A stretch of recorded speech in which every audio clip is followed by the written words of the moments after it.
Buenos días. Hoy en la clase de Historia y Gobierno vamos a ver el federalismo, que es uno de los fundamentos del modo de gobierno de Dios. Esta es la primera comisión de Dios para el hombre. Vemos que en Génesis 1:28 Dios da una orden, que el hombre se reproduzca y se vaya hasta lo último de la tierra. Dios quería establecer un modelo federalista para el hombre. ¿Por qué? Él sabía que cuando las tribus empezaron a crecer, iba a haber ciudades, iba a haber poblaciones, y estas iban a requerir un modelo de gobierno civil federalista. Que el hombre no podía perder su libertad a través de un gobierno único y mundial centralista. Y por esto Dios estableció este modelo para que el hombre se rigiera por él y no perdiera su libertad. Definición de federalismo. Es un sistema político en el cual las funciones del gobierno están repartidas entre un grupo de estados asociados. En primer lugar, que luego delegan competencias a un estado federal central, pero conservan cierta autonomía, evitando de esta manera la centralización del poder. Si buscamos la raíz de la palabra federalismo, encontramos en el latín clásico la palabra foedus eris, que significa liga, pacto, alianza o unión, hacer alianza. Significa que los estados locales o departamentales hacen alianza o pacto con un estado general central de una manera libre, pero pueden conservar sus leyes locales y pactar libremente sobre las leyes generales convenientes para la conservación de la paz y bienestar de una república cristiana. La idea de Dios es que las comunidades patriarcales se desplazaran al crecer el número de sus miembros a otras regiones e ir realizando pequeños grupos tribales con un gobierno civil propio a sus necesidades. Un ejemplo lo vemos con Lot, que escogió las fértiles y llanas tierras del valle ante su primo Abraham, Génesis 13:11. Cada vez que se multiplicó su parentela, se acercaron más y más a las paganas ciudades de Sodoma y Gomorra, hasta que se hicieron habitantes de ellas, y el encanto de las grandes ciudades sobre ellos pervirtieron su corazón y el de su familia, estancándose en estas ciudades y limitando la orden de Dios de que su pueblo se esparciera por toda la tierra, llevando el conocimiento de la palabra de Dios.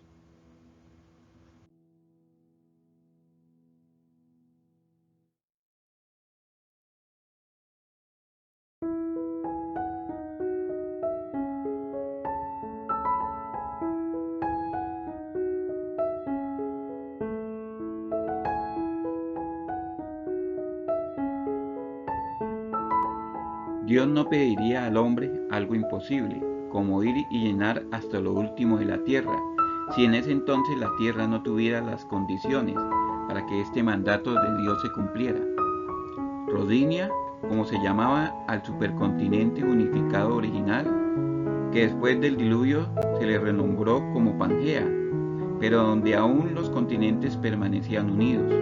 Fácilmente el hombre podía cumplir la comisión de Dios desplazándose a pie con sus familiares.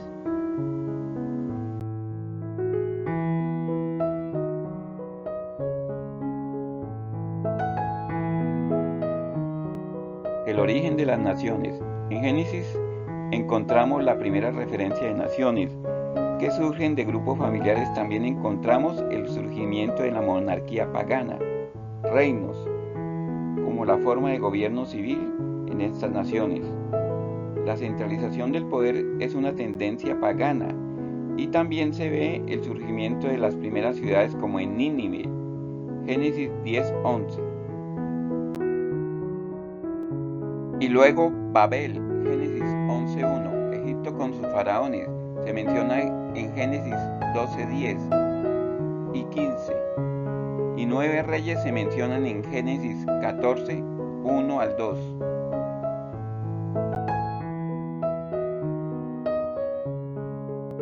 Centralización del gobierno civil.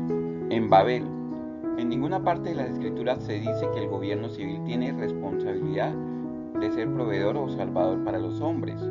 Por la centralización de sus poderes, aún entre el 2300 al 2400 a.C., los hombres comenzaron a pervertir el propósito del gobierno civil de esta manera. Los hombres en Babel comenzaron a congregarse juntos en lugar de extenderse y llenar la tierra. Ellos querían hacer un nombre para sí mismos y salvarse a sí mismos, a través del Estado como una falsificación del Mesías.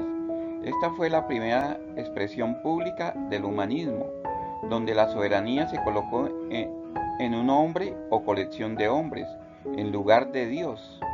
Génesis 11 del 1 al 8. Para evitar la centralización de un gobierno mundial, Dios hizo diversos idiomas, que son un poderoso elemento de disuasión eficaz aún hoy en día.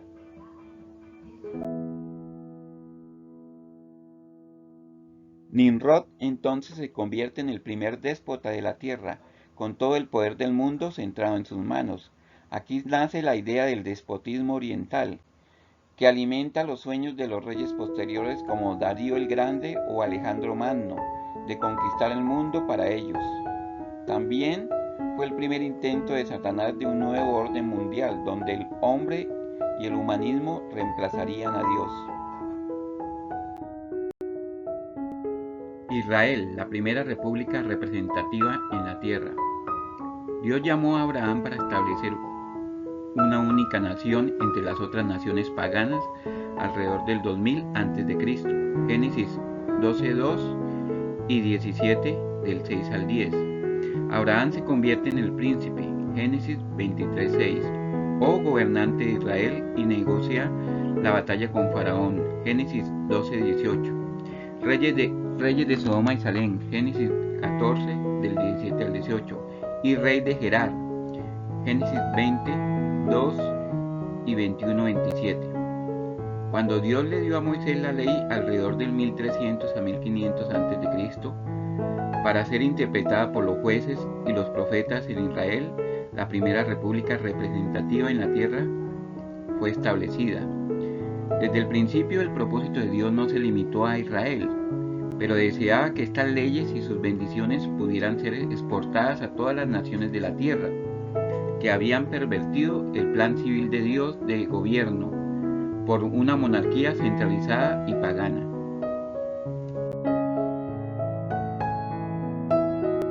Israel, un gobierno descentralizado y representativo. Dios estableció en Israel un gobierno descentralizado y representativo donde cada grupo de 10, 50, 100 y 1000 familias podían elegir a alguien para ser juez o gobernante. Todas sus leyes civiles se basaron en las leyes de Dios, ley fija más alta y no en la voluntad de las mayorías. Esto lo convierte en una república, no en una democracia. La República Hebrea también tenía un cuerpo civil no elegido, conocido como el Sanedrín, que eran los 70 ancianos de la República. Es importante notar que estos ancianos eran oficiales civiles, no religiosos. Hubo una separación de iglesia y Estado, el clero de la tierra, donde los sacerdotes y los levitas y los jueces eran gobernantes civiles. También es importante señalar que los profetas hicieron principalmente reformas sociales de Estado entre las personas e incluyeron tanto el clero y los que no eran de clero en sus filas. Todos los gobernantes civiles en Israel, incluso los reyes, no gobernaron a menos que obtuvieran el consentimiento de los gobernados por medio de un pacto.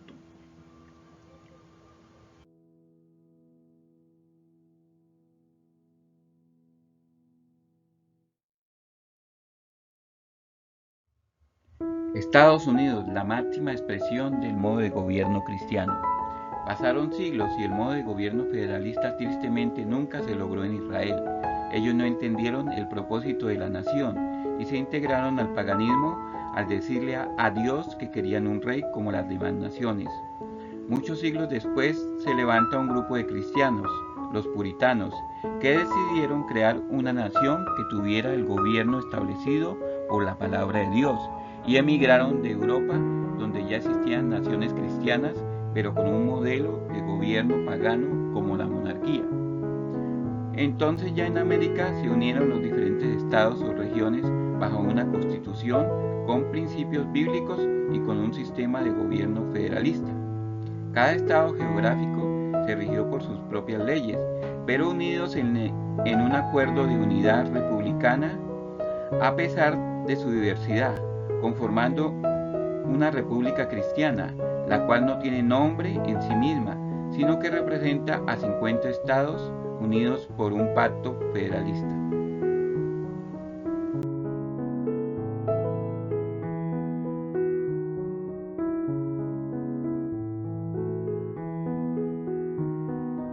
Bueno, esto es todo por esta lección. Recordemos, el federalismo es uno de los componentes más importantes del gobierno civil, diseñado por Dios para que el hombre mantuviera su libertad, pues siempre la intención del hombre va a ser la de centralizar el poder. Acordémonos, el poder absoluto corrompe absolutamente.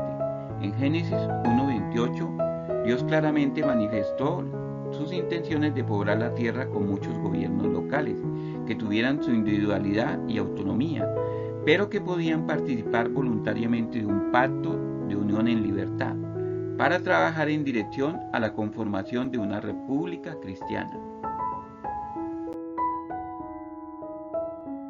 ¿Y de Colombia qué? ¿Cómo el modo de gobierno de Dios y el federalismo pueden aplicarse a nuestra nación? ¿Y cómo las pugnas del centralismo y el federalismo han traído consecuencias durante la historia de nuestro país?